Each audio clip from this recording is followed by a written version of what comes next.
Ils ont eu donc des Congolais par la corruption, ceci, cela. Ils l'ont fait marier à la sœur de James, à une Tutsi, directement. Il a abandonné sa femme à Kinshasa. Oui, il a abandonné sa femme à Kinshasa avec les enfants. Vous voyez encore le problème avec les Congolais. C'est grave. Il nous laisse beaucoup de problèmes. Il est là et maintenant il crie qu'il veut venir. Hein? Bon, le voilà devenu un chef de guerre de la rébellion. Et ils sont allés ramasser tous les autres rebus que vous connaissez. Les Tambo Mwamba, les Zaïdi Ngoma, l'autre là, Lunda Boululu, Wamba Diawamba. Et vraiment une kermesse de gens, en tout cas, corrompus et inutiles. Pardon, le Bizi Makara, qui était mon ministre des Affaires étrangères, que je croyais congolais. Et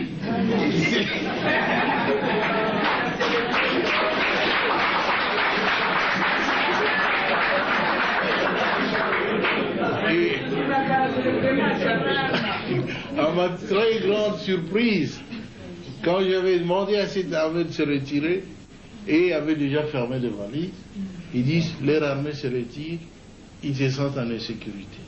Je dis, mais non, votre armée reste. C'est l'armée rwandaise qui se retire. C'est pas la vôtre. Mais ils ont disparu. Et j'ai compris qu'ils n'étaient pas congolais alors. Parce que l'armée qui s'est retirée était rwandaise. Ah oui. Un ministre congolais, un ministre d'État a disparu. Un ministre des Affaires étrangères a disparu. J'ai dit, nous étions infiltrés alors. Infiltrés au sommet de l'État. Alors ainsi on aura pu découvrir des documents où Kagame dirigeait ces gens-là, où il complotait pour que les Tutsis prennent la tête de ce grand pays qui n'est pas le leur. Alors ça en est trop, hein. Ce pays ne leur appartient pas. Ils veulent en prendre la tête. Quoi? Mais c'est pas possible, ça a été très grave. On a vu tout ça, si seulement on l'avait su avant, ça aurait été bien. Mais le conflit a éclaté après. Ils tentent le conflit, ceux qui n'ont pas pu réussir avec le coup d'État, qui avait échoué le 2 août. Et maintenant, je le vois en train d'échouer encore. Notre peuple se défend. Je suis très heureux que vous tous ayez pris conscience de la gravité de la situation pour nous mettre tous ensemble, tous les partis politiques confondus, chez nous. Tous les Congolais se sont mis ensemble derrière le gouvernement.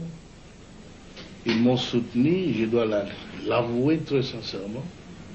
Et je ne sais même pas ce que je ferai pour les rendre.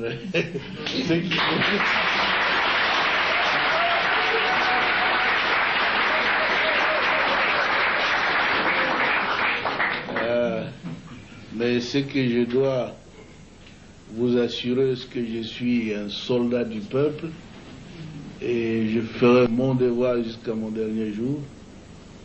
Je veux que mon pays soit totalement libre et en tout cas un pays moderne qui se développe, où sur le plan social, nos villages doivent être transformés.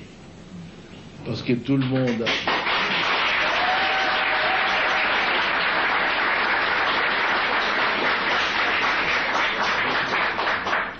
beaucoup de nos élites, beaucoup d'intellectuels, beaucoup de citadins, des gens de ville qui sont habitués à la vie, ont peur de rentrer dans nos villages. C'est parce qu'il n'y a pas de vie là-bas. Nous étions donc engagés dans un programme de reconstruction qui a commencé à porter fruit. Et tout cela sans assistance extérieure.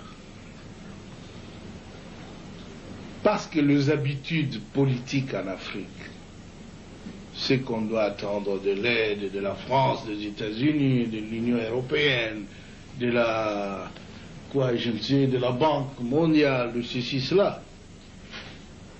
Mais nous avons dit, depuis quand nous luttions, longtemps, nous disions que notre lutte, c'est la lutte de l'intelligence contre la force brute. La force brute,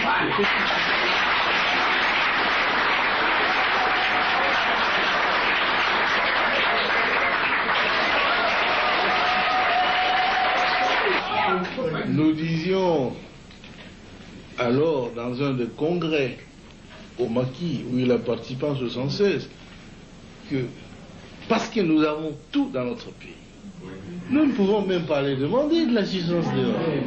Il faut utiliser l'intelligentsia nationale.